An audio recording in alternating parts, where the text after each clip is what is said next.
Good morning, good afternoon, good evening, wherever you listen to this episode 249 of the Tree Talk podcast with myself, Jack Neville, and Matt O'Callaghan of the Weekly Observer and Vale Star. Plenty to get through again this weekend. We've penultimate round in the Hurling Championship with so much on the line for all the teams. We've a look back on the other grades as well as the ladies football and camogie. So stay tuned for all that and more. The impression the game you get out with what you put into it. It's like a walk of life. If you're good enough, go out and get it, no more about it. Not so much control in the centre of the field from Kilkenny as Richie Bennett sends it high and over the bar. Your mother sends you down to the shop for a pound's worth of goods and she gives you 50 pence. You can't get the pound's worth of goods, can you? Just about kept in. Oh, well done, Shawnee Buckley. To do that to Tomas O'Shea, he deserves to score from here. One of the highlights of the Sunday game. Limerick went out there from the word go today. No more about it. They made all the running, that was it. Put the ball over the bar and the back of it, and that's it. No ifs, no buts. Is there much time left? We have a couple of injuries. Here comes Kieran Curry. Curry leading the charge of the right brigade. 45 metres out. He's a chance to score. He's put it high. He's put it over. There's no sympathy in this game for anybody. As I said, a very warm welcome to Tree Talk in association with Noel's Menswear. I must apologise for my voice. It's probably a bit hoarse. I was electric picnic for the weekend. But while I was away partying in Laois, Matt, you were taking in the sun and all the games across Limerick. I think it was 6 you went to in total. That's right, Jack. And, you know, it was a beautiful weekend for hurling, except, of course, on Friday night I was in Cathal and Laois and for the Mona Lean Garris-Ballan game, and I'll be talking about the game itself. But by God, we had a beautiful first half in sunshine, and by God, it made up for it in the second half. I came home like a drowned rat, Jack.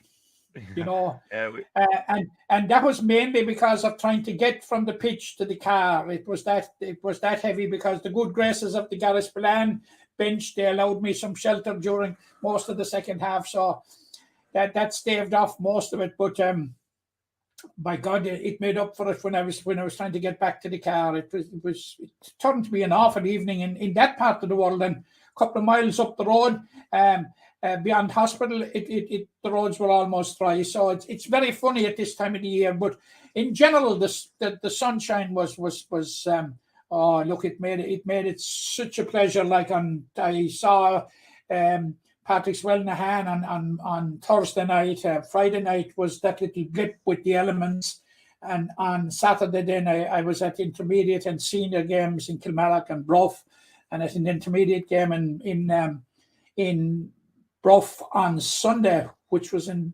glorious sunshine between Blackrock and the Piercy. And of course, Jack, I finished off the weekend, and it would be remiss of me not to remind you, but Glenroe won a county on Monday night, and I was there in Kilteely when they won the under-19B Hurling Championship with a big win over Claghon St. Patrick's. And if my memory serves me right, Jack, I think they beat a crowd from West Limerick called 𝘕𝘰𝘦𝘭𝘴 in the semi-final. Yeah, they did. A team that the boys thought Well, did you hear anything about that? Did you? Did you hear about that? I did hear about.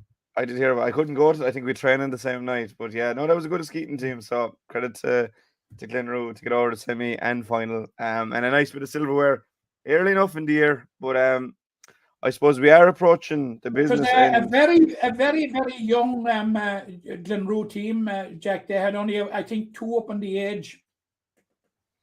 Yeah, well, you know, there's great work being done by all these clubs around the place. But even though it's only the start of September, Matt, we are getting into the business end in a lot of championships. And in the third round in the senior hurling, where we'll start, there was a couple of teams that made their move.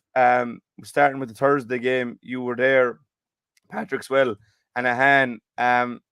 Well, from what I saw, it seemed to be a good game, Matt, but Patrick Swell probably deserving winners over the course things, even with that little scare that Ahan gave him down the end.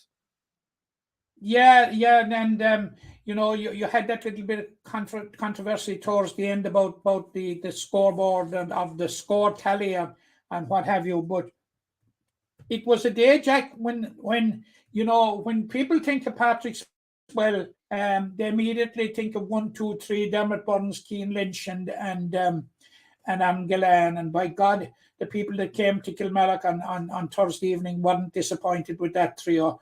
Cian Lynch brought his entire bag of tricks with him and was immense at midfield. Dermot Burns was huge at centre half back, and Aaron Gillane was just Aaron Gillane, up for very, very dangerous. They did a decent job, I thought, in policing him until about 5 or 6 minutes into the second half, when Kevin O'Brien knocked the ball into the path of Cian Lynch out on the right, and what a pass into the hands of Aaron Gillane, who had ghosted clear of his markers. And when Aaron Gillane gets a clear shot at the goal, Jack, you know there's only going to be one result. He buried it in the net. Now, looking at a hand, Jack, and I think you flagged this before, perhaps in the context of the current campaign, and I suppose we did it in past campaigns. They're so dependent, Jack, on the scoring of Tom Morrissey. Yeah. Like Tom, they scored 213, Tom got a 111. And they had only 3 scorers over the hour, which is a bit alarming, Jack. It's a bit alarming. God forbid were Tom to pick up an injury or anything. You know, you say to yourself, where are their hand scores going to come from? But like they're sitting pretty insofar as that they have that win over the team immediately below them, 𝘕𝘰𝘦𝘯𝘴 But that could all change this week, Jack. That could all change. The bottom of the table this weekend, and we'll be coming to the previews shortly, could suddenly become a very congested area. And we will say why. But I thought it was a decent game of hurling. A game that, you know, from the time they got a grip in the game early on, you sort of sensed that there was no way Patrickswell were going to let go of the grip. Now, I would have to say that I thought Ahane did not match the performance, especially in the first half, that they showed against Kilmallock in the first half. But by God, in the second half, they more than, you know, they really made a match of it. And you know, Ahane, and although the Ahane bench were convinced that there was only a couple of points in it, but the tally seemed to suggest that there were 5 points behind. They actually weren't. The final score was 216 to 213. But good game. I think Ahane might be slightly disappointed based on their second half performance that they didn't get something out of it. Now, having said that, Patrickswell, in my opinion, were just about worthy winners. Not a lot to spare now, but just about worthy winners. And of course, the result puts them like in a very, very strong position to qualify for the knockout, or for the last 4, the knockout stages, because they have games with Kilmallock, which will be taking place this Thursday, and their final game is with 𝘕𝘰𝘦𝘯𝘴, which also could be a very interesting game. Yeah, there's a lot of permutations, and we'll try and go through them as we look back and look forward. We'll just get a brief synopsis of the games and then go into predictions. And another game then that we had on Friday was KP versus Kilmallock, and it just seemed that Kilmallock again just kept them at arm's length for nearly the entirety of the game. I know KP drew level shortly after the break, but I think that was kind of nearly a wake-up call to Kilmallock that they were in a game and they just pulled clear. And the form of Shane O'Brien and Oisin O'Reilly and these boys is really promising for Kilmallock. It's 3 from 3, but at the same time, they've probably played the 3 weakest teams in the competition. So what do you read into last Friday's win for Kilmallock? Yeah, I suppose Friday was a question of getting the job done. And they did that, but not without a few frights along the way. And I suppose looking back on reflection at the time, he wouldn't have thought so. But Fintan O'Connor will probably be delighted. that they got that little wake-up call halfway through now. They welcome back Robbie Handley as he came on as a substitute, but they're still without Graham Mulcahy and Paddy O'Brien, which bring a whole wealth of experience. But you mentioned it there in your introduction about Shane O'Brien. I think there's a goal and 4 points he got, and we can just see now, game on game, the way that he is growing into this championship, the way he's becoming a more influential player on the Kilmallock team. And obviously, as I said, last year's campaign was blighted midway through with that injury that he got. But obviously his involvement with John Kiley and the Limerick panel has benefited him considerably, and he has learned an awful lot from it. So, like, he's a big asset, and like we all know what Micheál Hoolan and Oisin O'Reilly and Robbie Egan and these fellas can do on their day. But I'd say for Kilmallock, more or less, it was a case of job done, but it was the type of performance, Jack, that may give some encouragement to Kildimo Palace Kenry going into this week's game, with this evening's game, actually, as we speak, with Doon in Kilmallock, and the other game at the end with Patrick Swell, because certainly they got a bit of a baptism from a fire, I would say, at the start. Like, would say they ran up against a hand, which the hand would have targeted as a game to win, and which they did. But then to run up against the Piercing in round 2 was anything but ideal. If you're trying to make your mark on your new surroundings. But last week I was less optimistic about the chances of Kildimo Palace Kenry, and I'll tell you why in a minute. All is not lost. There's 2 games, 2 very difficult games for them, but all is not lost. And I suppose maybe the fact that there was only, that they pushed Kilmallock so hard, I suppose speaks more for Kildimo Palace Kenry probably than it does for Kilmallock. So as far as I'm concerned, all is not lost for Kildimo Palace Kenry yet, Jack. No, there's 2 big games to go yet, and probably more importantly, that game tonight with Doon. But speaking of Doon, Matt, you were there as well last Saturday in Bruff. Heavy loss to the Piercing. Second big loss in 3 games. Obviously recovered very well to the loss against Kilmallock with a win over Patrick Swell, and they have played the 3 big teams. It must be said for Doon, but I suppose we're very worrying for Doon, the manner of performance. But I think you were really impressed with the Piercing in the same token. All really, really impressed, Jack. And there's one word that comes to mind, and I can't find any other word other than awesome. I thought it was an awesome performance by the Piercing. And Jack, when I reflected on it, and as you know, I was in commentary with Tom Clancy on it, and immediately beneath us was William O'Donoghue, who's still in a boot, and I was saying to myself, if William O'Donoghue is back in that team, it'll even be more awesome. Now David Dempsey started. It was his first start of the year. I thought, Jack, he was hugely influential, particularly in the first half. Now, he only scored a point, I think, overall in the game, but his contribution to the game, and I think you look back on the game and came to the same conclusion, was simply phenomenal. Absolutely phenomenal. I thought the contribution of Conor Boylan was immense.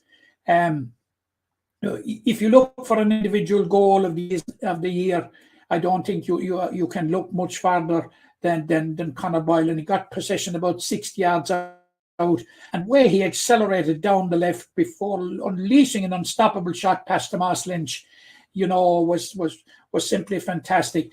And you Adrian Breen, I think he ended up with something like 2-3, and you scratch your head again and you wonder, and I suppose it's indicative of the strength of Limerick and why we're winning All Irelands when a fella like Adrian Breen can break into the team. I thought he was simply immense. But it was a day when it all went wrong again for Doon. And as I said, reflecting on the game afterwards and reflecting in the course of doing a report on the match. I cannot but feel sorry for Doon, like, because this injury list that they have, Jack, is, and it's just, it's just crippling, absolutely crippling. Now they had to sacrifice Darrow Donovan from the middle of the field, put him back in at centre half back. Like you 4 top class defenders out. You have Chris Thomas, Tommy Hayes, Mikey O'Brien, and an all-star Richie in English. 4 top players. Be first names on your team sheet when you'll be organising your defence. So that, like Cormac Ryan now, who's basically was a forward, I saw him at centre back during the league final win over Kilmallock, gone back cornerback. That'll tell you the improvisation that they have to do to try and get a defence together. And by God, did na Piarsaigh open it and exploit. Now, happily, it was very good to see Barry Murphy back. Now, he still has a bit of a way to go to get up to back to the pace of championship hurling, but I'm sure you'll see a much improved performance from Barry Murphy against Kildimo-Pallaskenry this evening. But apart from Adam English's scoring, and Adam English had a very, very good game, Jack, Doon would have been in very, very much even greater trouble. I think Adam English got something like 11 or 12 points. Phenomenal amount of their score. So now the one thing I see about Doon, Jack, they suffered a similar type defeat to Kilmallock in the first round. Somehow got it together immediately afterwards. Now they had only 4 days on this occasion, from Saturday to Wednesday, or 5 days. There was no time for wallowing. It was a question of immediately refocusing on Kildimo-Pallaskenry. All right, you have to do the analysis of the game against the Piarsaigh, but I think it would make grim reading. But very, very little time to turn around. But they had only a 7-day turnaround when they lost to Kilmallock, and then went on to beat Patrickswell. And from a Doon point of view, from a Doon perspective, must be hoping that they get the same type of response, because I flagged it earlier. If they don't get that type of response, and were they to lose to Kildimo-Pallaskenry, then we have a very, very interesting situation down at the bottom of the table. Yeah, because you would have Doon on 2 points, you would have Kildimo-Pallaskenry 2 points, and if a hand do not pick up anything against the Piarsaigh, you would have a hand on 2 points. And even if you have another scenario where a hand to pick up a draw or a win against the Piarsaigh, you'd have Doon and Kildimo-Pallaskenry down at the bottom, with Kildimo-Pallaskenry having to head. So yeah, we'll be getting to that game very, very shortly, but there's an awful lot that could happen yet. There's no one into the semi-final yet, and there's no one safe as yet. It's probably 3 looking over their shoulder. But before we get into the predictions, just on to Group 2, Matt, because there wasn't a couple of interesting results then as well. To be expected, Ballybrown won again, and they're sitting pretty at the top of the table, with a nice points differential. But it was Mungret St. Paul's win over Adair, I suppose, that kind of put the cat amongst the pigeons in a way, because, well, I thought Mungret would win, but you said Adair would win, and they came down from Senior A last year. And Mungret now are in a very good position, but they play a Monaleen team on Friday evening, who also won at the weekend. So before we get into the round 4 games, round 3 in Group 2 has really spiced things up with that place, or the race to get into the top 2, Matt. Yeah, Jack, the best way I can summarise that is that very, very few would have thought after 3 rounds that Adair would be sitting 4th in the standings, because you've Ballybrown and Mungret both on 5 points. You've Monaleen on 4 points. So there's going to be a very, very interesting now. I saw Monaleen against Garrisballan the other night, Jack. I thought they were very, very, very good. Very, very good now. It looks as if they have adapted to life at senior level, back at senior level. I thought there was an awful lot to like about them. And in Donegal Dolly, Jack, they have a serious and a genuine scoring forward. He ended up with 2-4 all from play. Now Marco Dwyer was 1-8.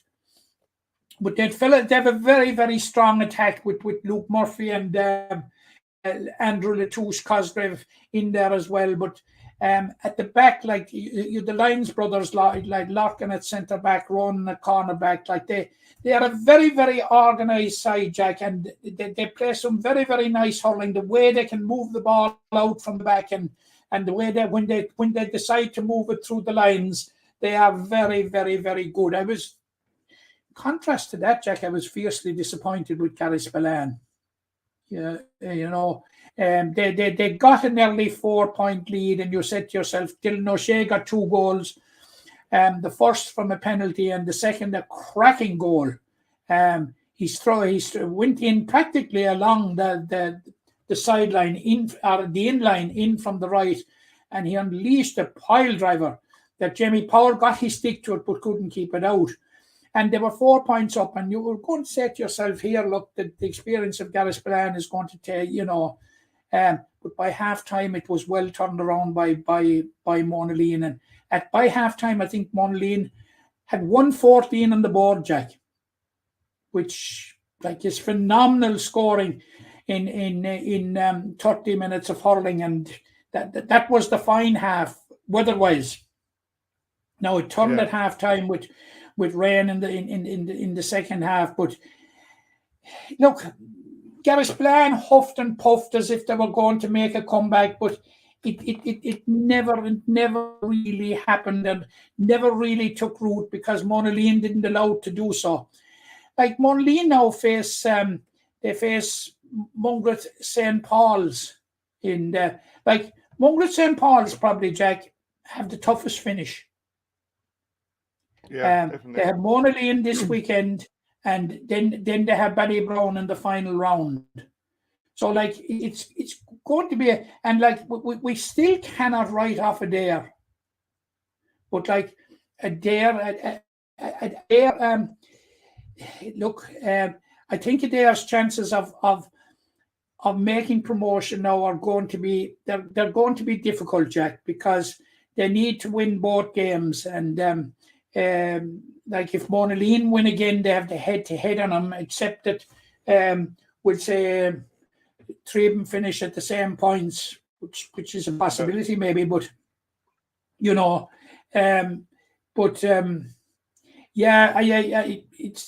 Mungret play, as I said, Mungret have a tough run in, but don't discount Monaleen out of this, Jack. Now they have a tough run in as well, in that they play Mungret St. Paul's and Adair in the final rounds.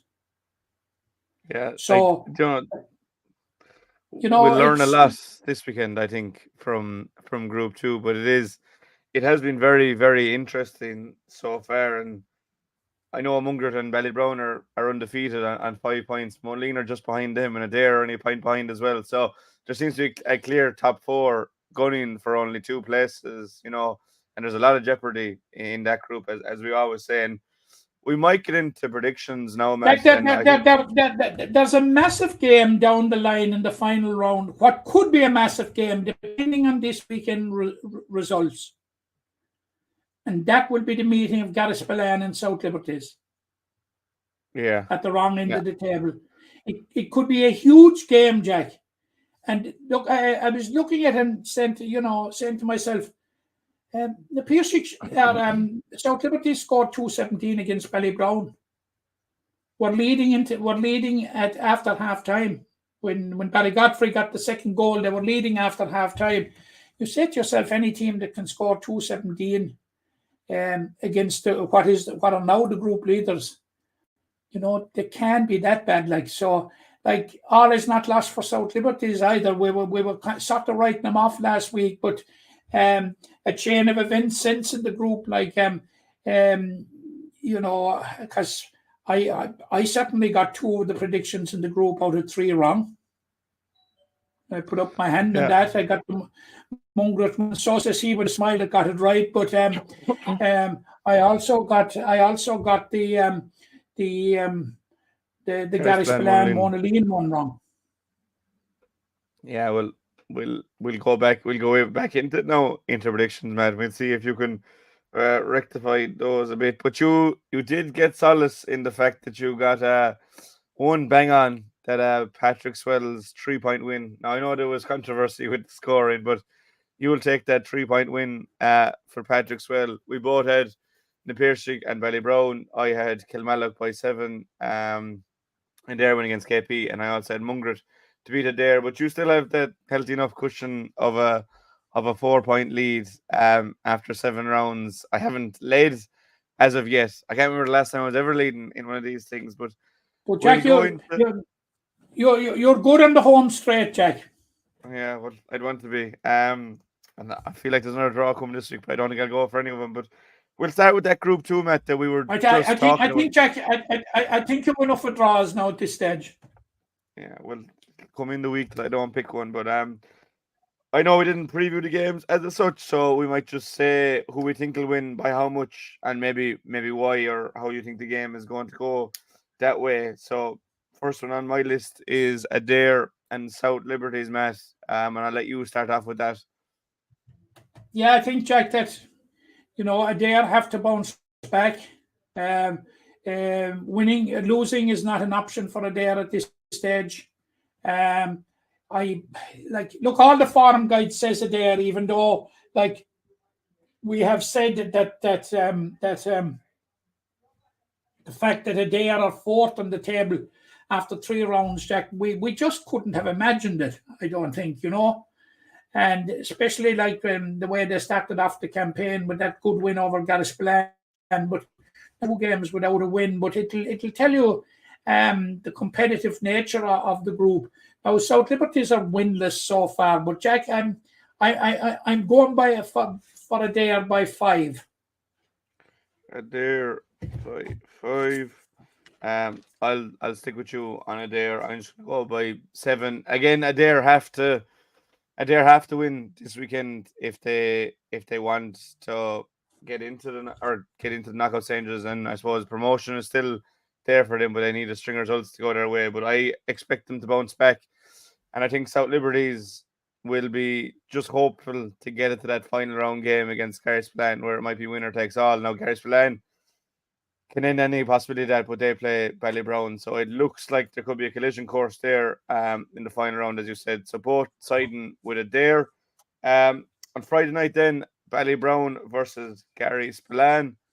I think Ballybrown last year, I thought, were probably the best team in the grade for large portions of it, and just kind of fell away towards the end. They don't seem like they'll do that this year, and I'm going to go Ballybrown by 5 this Friday against Garrisplan.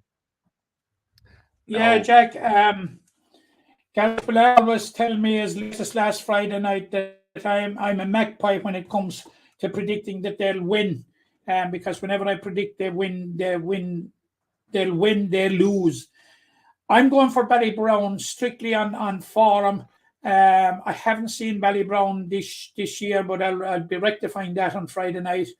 I've seen Garrisplan. I saw him in the South League, and I saw him in last Friday evening, and I have to say I was disappointed with him on both occasions. In the South League final, they went down very poorly to Kilmallock, I thought, and I was disappointed with Garrisplan the other night. I thought there would be a greater kick in him, but when push came to shove, it wasn't there, and that's not to detract for 1 minute from what was a very, very good performance by Mona Lean, which was excellent. I'm going for Ballybrown like yourself, and I think I'll go for Ballybrown there by 6. Ballybrown by 6. And that would, if Ballybrown win again, that would leave them in a position where they know if they win the final round, or most likely avoid defeat, that they would be table toppers and earn promotion back to top tier. But that remains to be seen. And then that game we spoke about there, Matt, a bit in depth, Mungret St. Paul's versus Monaleen, also this Friday evening at 6:30 in Clahan. Really, really interesting game. I'll let you take it away on this one as well to start off. Yeah, look, it's a massive game, and of course, the prize is huge, Jack, for Mungret St. Paul's, because were they to win the game, it would virtually ensure that they qualify for the quarter final at least, and put them in a strong position for the one promotion spot from the group. I saw Monaleen. Monaleen are not going to roll over, Jack. Monaleen, after a poor opening round in the championship, have adapted to life very, very comfortably in their new surroundings. Their form trajectory, Jack, is very, very, very much upward. And I actually, what I saw in Monaleen the other night, Jack, was a squad that is developing very, very, very nicely. They're certainly not going to be one-year wonders at senior level. They have put themselves into a position of being contenders for the quarterfinal already this year. But I think they're putting everybody on notice, like that they're here to stay at this level, and that they have a very bright future. But I'm going for Mungret to win it, Jack, by 2. Okay, Mungret by 2. I'm in the same boat as you. If I was to pick a draw, this is where I would go with my draw. But I'm just going to decide with Mungret to get over the line here. Teams are similar enough. Mungret got promoted last year and had a good solid year in their return. Monaleen are definitely, have reintegrated in life fairly seamlessly after the loss to Ballybrown. But I just think Mungret are a bit further down the line in their development. So I'm going to go Mungret by 3 in this one on Friday, which, as you said, would virtually guarantee their place in the quarters. And if all this works out as you predicted, it'll be a Ballybrown Mungret St. Paul's neighbours clash in the final round to see who wins promotion, and that would certainly be a tasty affair. But we'll have to wait and see how that'll pan out. Another game tonight, Matt, live on Limerick SHC TV. Dynamo Palace Kenry versus Doon, a game with huge potential relegation implications and vice versa for the knockout stages. Two teams coming off the back of defeats. Contrasting manners, Doon got hammered. KP probably would be happy with their performance against Kilmallock. Still, you'd have to side with Doon, Matt, I think. But I'll let you start off and how you think this one's going to go. Yeah, I was talking to some of the Doon connections, not after the match, Jack, but on Sunday. And they are very, very well aware of the potential pitfall that is for them here. And, they're in a new space, Jack, in that lose this game and they could be staring at the possibility of relegation, which, like, for Doon is unimaginable. But the injury list they have as well, Jack, is also unimaginable, and it's so hard to make it up. But I think they will be really focused in this game, and I think they're capable, Jack, of picking it up, and I'm going for Doon to win it by 2 points, but it's going to be very close. They met in the quarter final last year, Jack. It was a cracker in Kilmallock. Doon won it by 4, and it was a full Doon team. I'm going very cautiously with Doon to win by 2 points. Yeah. It's interesting you bring up that game, because that was with both teams at fairly full strength last year, and KP gave it their all and just came up short. And Doon are a lot weaker this year in terms of injuries, but I still think they'll have enough to get over the line. It's a huge potential brown skin here for Doon, and we'll put him in relegation worries, as you said, but I'm backing Doon as well, just to get the job done. But I wouldn't be surprised if it goes down to the wire. But I'm going to go with 3 points in favour of Doon for this one, Matt. But it's a real tasty affair this evening on Limerick GA TV. Tomorrow evening, then, another Limerick GA TV offering in store. For me, it's to pick it around in terms of excitement for games. I don't think any game comes close to it. A repeat of the final of 2 years ago, Kilmallock versus Patrickswell. Kilmallock can book their place in the knockouts or in the semi-final with a win. Patrickswell will go ahead of Kilmallock if they win. So, yeah, very interesting, Matt. I'm sticking with Kilmallock. I've gone with them every game so far. Definitely by far and away their hardest test, but I do think they'll have the answers. Were comprehensive last year, fairly comprehensive in the final the previous year. I think it'll be tighter. I'm going to Kilmallock by 4, but certainly one that I'm looking forward to. Yeah, I'm looking forward to it as well, Jack. Looking forward hugely to it. And like what happened in the county final 2 years ago and what happened in the first round last year when Kilmallock won by 12 points will count for absolutely nothing. This is a completely new ball game. And as you flagged at the very start, Jack, this is probably the biggest test of Kilmallock in the current campaign, because now we're into the real business of now you're among the only clubs that have won the county in the last God knows how long. So it'll be very much dog eat. But this will tell us, Jack, Kilmallock to a degree, Jack, were defined by their first round win over Patrickswell last year. And to a certain degree are being defined by their first round win over Doon and the magnitude of it again this year. So this is the first real test for Kilmallock. Now, I think they're going to get over it by about 3 points. But they are going, like, if Dermot Burns, Cian Lynch and Aaron Gillan produce the type of performance that they produced against the Han, they will make it extremely difficult for Kilmallock.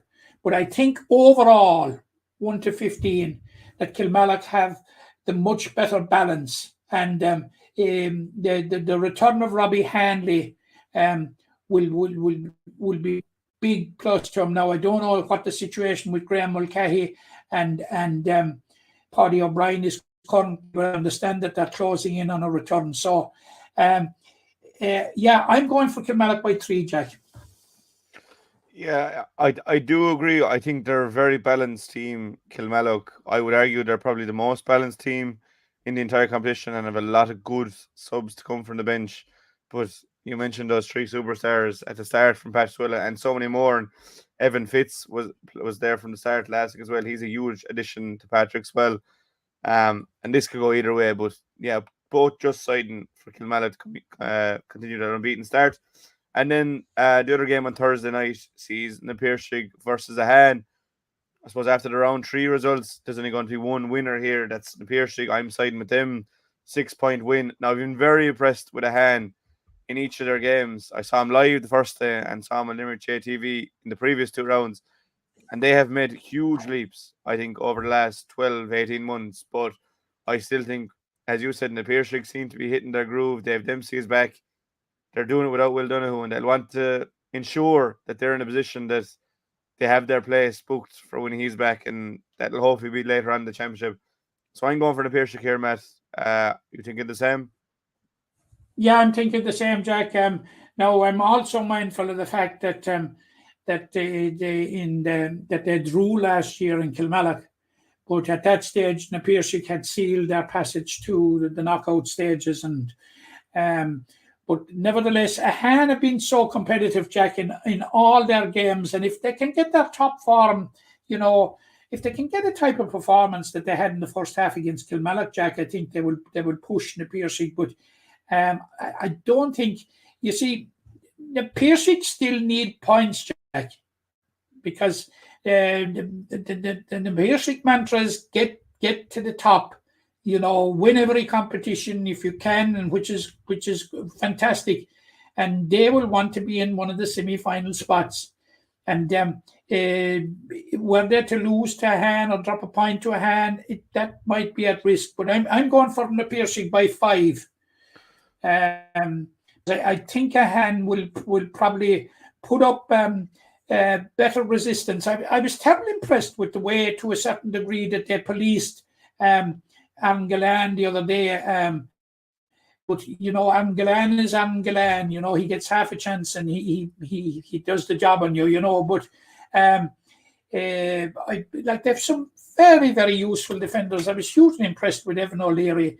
Dan Morrissey was immense at fullback. Kieran Barry, they'll make it tough for anybody. But I'm going for the Piercing by 5, Jack. Yeah. Look, I'm totally agreement about and I was very impressed with what I've seen this year. And Evan O'Leary is one man that really, since that Crow Cup fight or that Crow Cup campaign with Artscarish, hasn't looked back at all. His years in 20s as well with Limerick, and definitely one for the future, and great guidance beside him at fullback with Dan Morrissey. But just the Piercing are definitely a hit in their journey. They were champions last year, and I think they'll put out a statement again this weekend. That's predictions, Matt. As always, look, we're only doing it for a bit of crack, but we're wanting to beat each other is the main thing. We haven't said it this. We don't puck a ball, no, we don't kick a ball. That's what we think at this point in time. Yeah, we're just there to enjoy the games and just put a little bit of competition between ourselves more than anything. Before we move on from the hurling match, just briefly on the Premier Intermediate Championship, because we say it every year, it always delivers. It's always uber competitive. You don't know who's going to come out of it. And after 4 rounds of the championship already, so they played that extra round heading into the 5th this weekend. This is our state of play. So Effin, Bruff, and Blackrock are all on 6 points. Drumnadlacka, Newcastle West, and the Piercing all on 4. Glenroe on 2, and Cappamore are pointless. But it just goes to show, Matt, that this competition can go anyway. And you'd be a brave man to call it from here, wouldn't you? I think you would, if you remember, Jack, when we went into the final round last year, that there were 6 clubs that could actually make the knockout stages, which speaks volumes for the competition. I can't help noting, though, Jack, that the top 4 teams there are all from South Limerick. But I can't help feeling sad that Glenroe isn't one of them. Glenroe are languishing down second from bottom. And it was a Glenroe team that practically did the impossible last year, Jack, for the simple reason that after 4 games last year, they had 7 points and still contrived to miss out on the semi-final, which took some doing. But look, I saw a couple of games over the weekend, and we've said since this is the 10th year of it, Jack. It has never failed to deliver, and again this year it's delivering in spades. I went out to see the Bruff Drumnadlacka game the other day, last Saturday in Kilmallock, and expecting to see Bruff continue on their winning ways. They had won the first 3, but not a bit of it. Atlacka, took a grip in the game after about 6 or 7 minutes and never relinquished it, Jack, and actually tightened the grip as they went along. Like the 2 Reedies were at midfield, they were immense. That gave them the platform, and it was a situation if Drumnadlacka were to harbour ambitions of making the semi-finals, it was a game that they had to win, actually, because they were already down 2 defeats. They had lost to Blackrock and they had lost to Newcastle West, and their only win in the first 3 was against Effin, which will give, and Effin are top of the table, which will give you an idea of the competitive nature of this competition. And the following day, I went to see the Piercing and Blackrock, and Blackrock edged it by 3 points. Now Blackrock came down from from senior last year, and in many ways they mirror Doon. And why do they mirror Doon? Because the number of players that they have lost, the key players that they have lost, 𝘕𝘰𝘬𝘭𝘴 unfortunately did a cruciate, who would be their key player, and your players like Matty Farrell, Dylan Dawson, Kevin Palmer, who are all gone abroad, would be huge names for Blackrock. But they dug deep now. Colm O'Keefe has taken over the free-taking duties from Paddy Leahy, and he did an excellent job. He got 11 or 12 of their points. I'd be slightly worried. I would express the same worry for Blackrock going forward into a tighter situation, into the tighter games that are down the road, in being over-dependent on somebody for all the scores, similar to Ahan and Tom Morrissey. Very dependent. Now, they have Paddy Leahy, who chipped in with 3 or 4 points as well. So I think Blackrock had only 3 scorers, which the greater spread of scores going into it. And you touched on it earlier on, Jack, when you were saying that or was it off air, you touched on it about Na Piarsaigh sliding down after a good start. Na Piarsaigh had a very good start there. They had wins over Glenroe and a win over Cappamore, and they've since lost to Bruff and Blackrock. But Na Piarsaigh are losing players along the way, Jack, who have been promoted to senior. Like, for instance, Wayne Kearns has been promoted, as has JJ Carey, who were involved in the first round. And after last Saturday night, John Fitzgerald was promoted, and he was due to play against Blackrock on Sunday. So they're losing players along the way. So and obviously it's the cream of the crop they're losing. So, that explains some way of why Na Piarsaigh may have gone off the rails a small bit in the last 2 games. But full credit to them to base level, at the Premier Intermediate level, and full credit to them, because after 2 games they had literally consolidated, and they had actually put the spectre of relegation to bed literally after 2 games. So full credit to Na Piarsaigh. But if they continue to lose players, although I think that's probably highly unlikely from now on, but certainly they're still in the mix, Jack, for a place in the quarterfinals. The semi-finals. They'll play Effin in a day or this weekend, and that'll be a real test.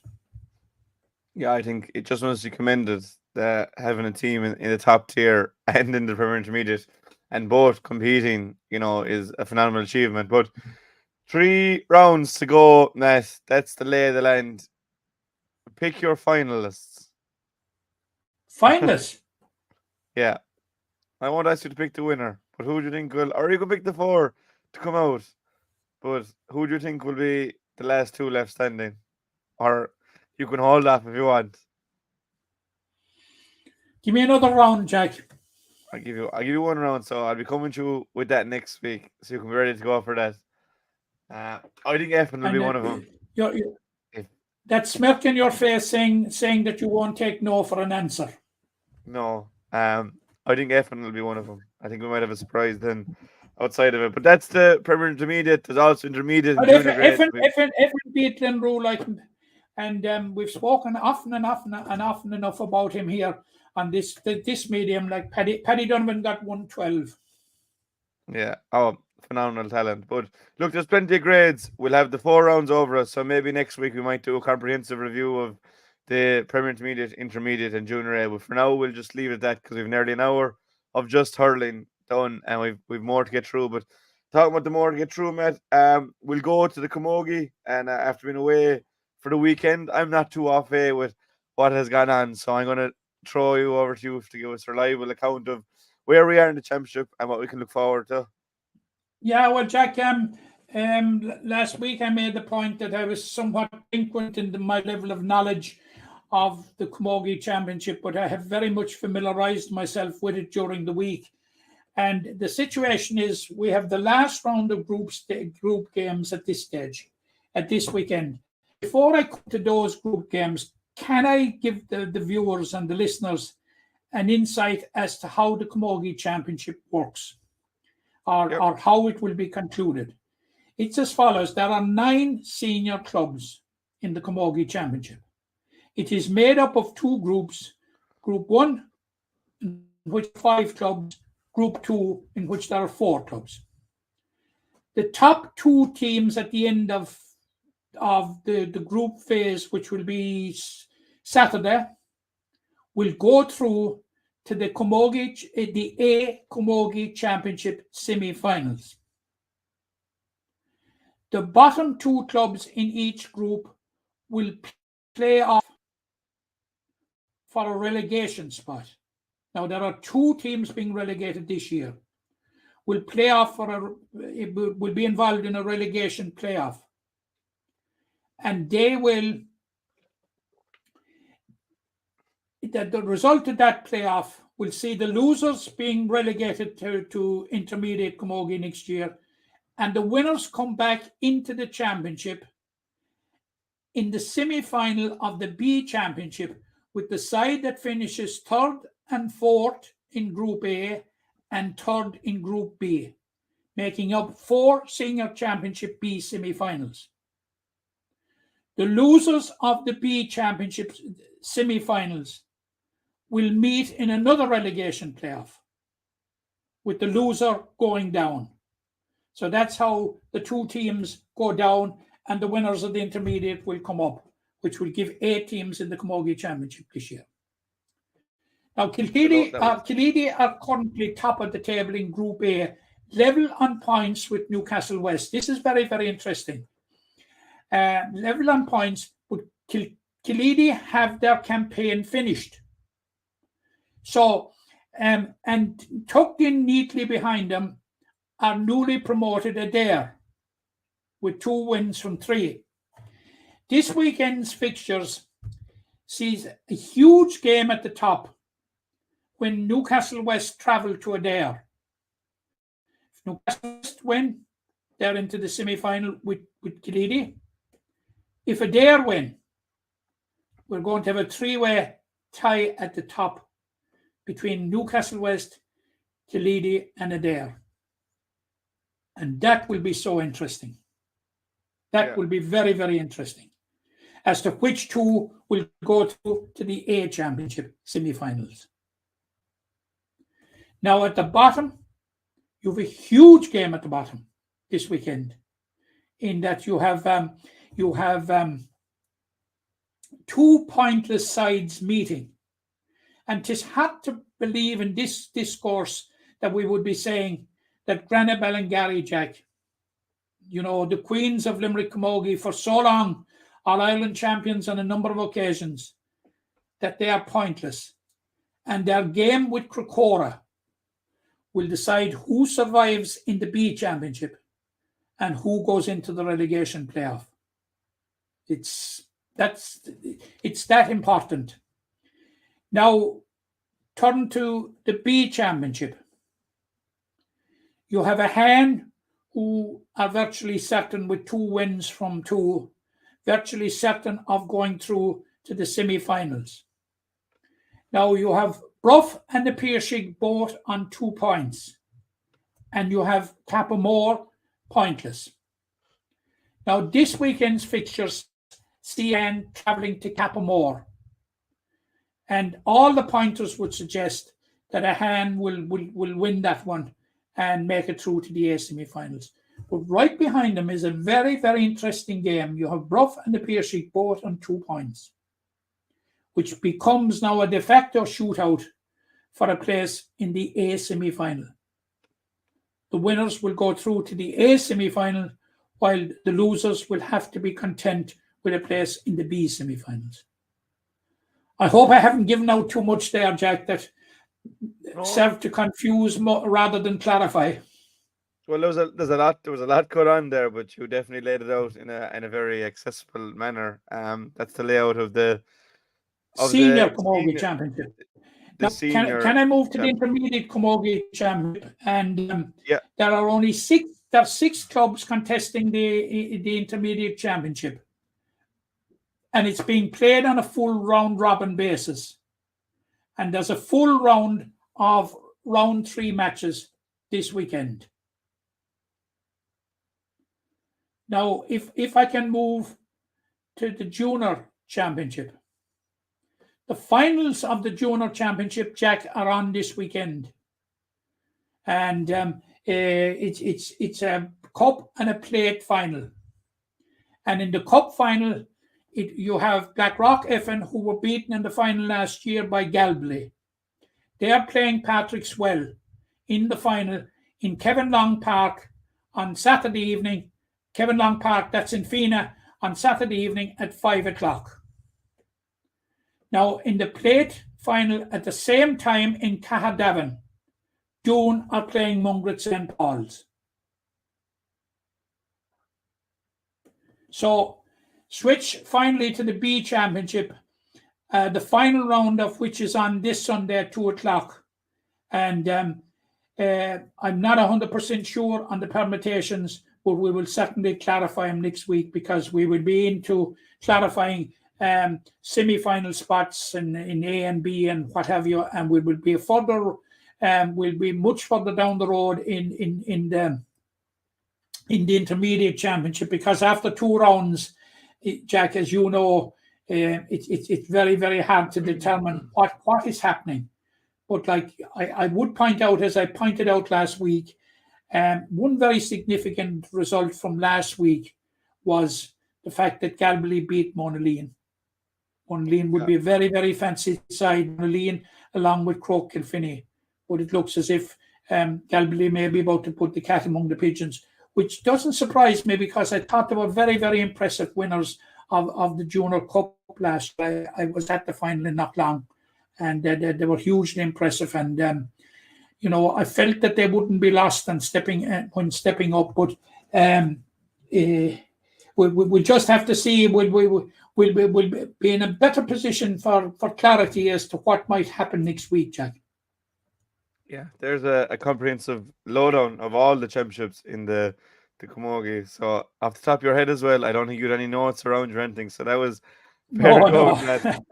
I can unfortunately, Jack, I don't do notes. I can do them. Look, notes only serve to confuse me, to be honest. When you can keep it all in the head at one go, it's phenomenal. But that's the lowdown of the Camogie Championships. And moving from Camogie into the ladies football, there was the third round was played over the weekend. I have the results here for the top tier, Matt. Group 1, Monaghan continued their winning start, made a 3 from 3 with a 111 to 11. Or sorry, they unbeaten start. They drew in the last round. 111 to 11 winners over Fiona Castleman, and Bellanders joined in at the top of the table with a 313 to 111 win over Old Mill. And in Group 2, obviously, Ula had the bye after their wins in the first 2 rounds. St. Ailbe's beat Bradford 310 to 111. So that leaves Monaghan Bellanders on top in Group 1 ahead of Old Mill and then Fiona Castleman. And then Ula, followed by St. Ailbe's and Bradford in the other grade. I suppose Ula I know they didn't play, they're still a standout story in the championship, but you have your all reliables then, the likes of Ballylanders and Monaghan and St. Ailbe's not too far behind, getting wins there in the final round. Yeah, the situation in the Senior Camogie Championship, Senior Ladies Football Championship, I'm not as au fait with the intermediate and junior perhaps as I should be, but I can tell you very clearly what the situation and it's not entirely dissimilar to the Camogie Championship. Basically, Jack, Ballylanders and Ula are through to the semi-finals. Monaghan, Old Mill, St. Ailbe's are through to the quarterfinals. The fourth quarterfinalist will be made up between Bradford and Fiona Castleman, who will play off in the relegation playoff with the team that loses going down and the team that wins going into the quarterfinals. So in the quarterfinals, which are penciled in for the 17th of September, 𝘕𝘰𝘬𝘶 are due to play the winners of 𝘕𝘰𝘦𝘯𝘴 and Drumbraadford in one quarterfinal. In the other quarterfinal, 𝘕𝘰𝘬𝘶 will play St. Ailbe's. And then it's down to the semi-finals where Ballylanders will play St. Ailbe's or 𝘕𝘰𝘬𝘶. Ula will play 𝘕𝘰𝘬𝘶, Drumbraadford or 𝘕𝘰𝘦𝘯𝘴. I'll let out there easily again. And you said the quarterfinals are down for the 17th. So yes, we'll have that Sunday the 17th, which is next Sunday week.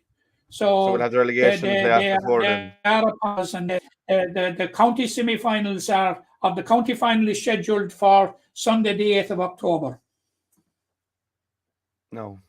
All tied up nicely in a little bow there, all our low down. The only thing I can tell you about the intermediate is that the intermediate playoff, relegation playoff, between Adair and Father Casey's is due to take place tonight. I think in McNeville Park at 6:30. I think, Jack, if you check, but it's on tonight, and I'm pretty sure it's McNeville Park. I'll have a look here now, but I can't seem to see it at the moment. I'll check the individual clubs. Doesn't seem to be anything there on Twitter. If I find it before we finish up, I'll let you know. But I think I might be able to find it, Jack. I'll check here. Joys of doing these things live. You get to see the ins and outs of it. Wins a 6:30, McNeville Park. Adair versus Father Casey's. So it is a busy night for Adair with their senior hurlers also out this evening against South Liberties in the Senior Hurling Championship. So they'll definitely be hoping for 2 from 2 in West Limerick. But that's a lowdown of the ladies football as well as the camogie there, Matt. Just over an hour on the clock. Any other business we have to get through before we finish up? I think we're pretty clear. Now, the under-19 championship, and I'm not saying this because Glenroe won it now or anything like that, Jack, but the under-19 championships finished last Monday night with 2B finals. Congratulations to Ahan on winning the football. They won it after extra time, 3-2 on penalties against St. Senans. But it's a competition, Jack, I think that has to be looked at going forward. There's a lot of dissatisfaction around the county. Actually, the Ruby at Clahan St. Patrick's the other night, and speaking to the Clahan St. Patrick's connections, they were telling me that they had only played one game to get to the final. Now, I know Glenroe played a number of games, but, you know, there's a lot of teams, there's a number of teams falling through the cracks because of walkovers and clubs opting out of it from the start. I think it's a competition. I'm not so sure that clubs have bought into it. I think players are quite happy enough with it. But I think there's a deafening clamour at this stage, Jack, for reverting back to under 18 and under 21.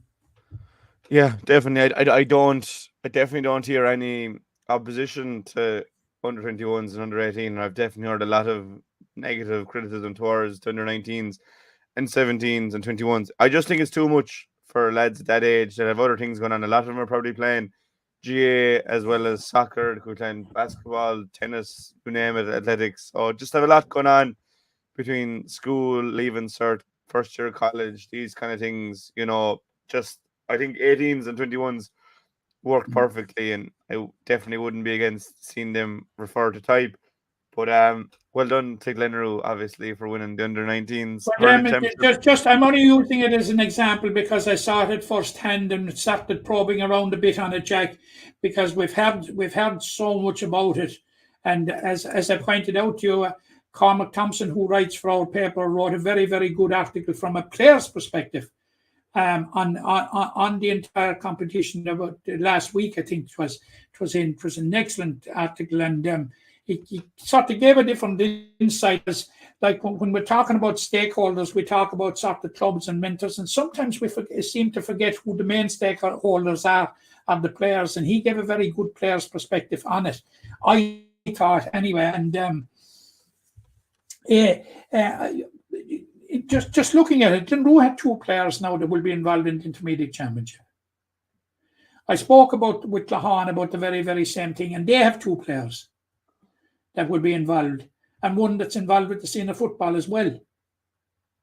So, yeah, like you can see now that like as many as I think about 12 of the Glenroe team are involved in the under-17.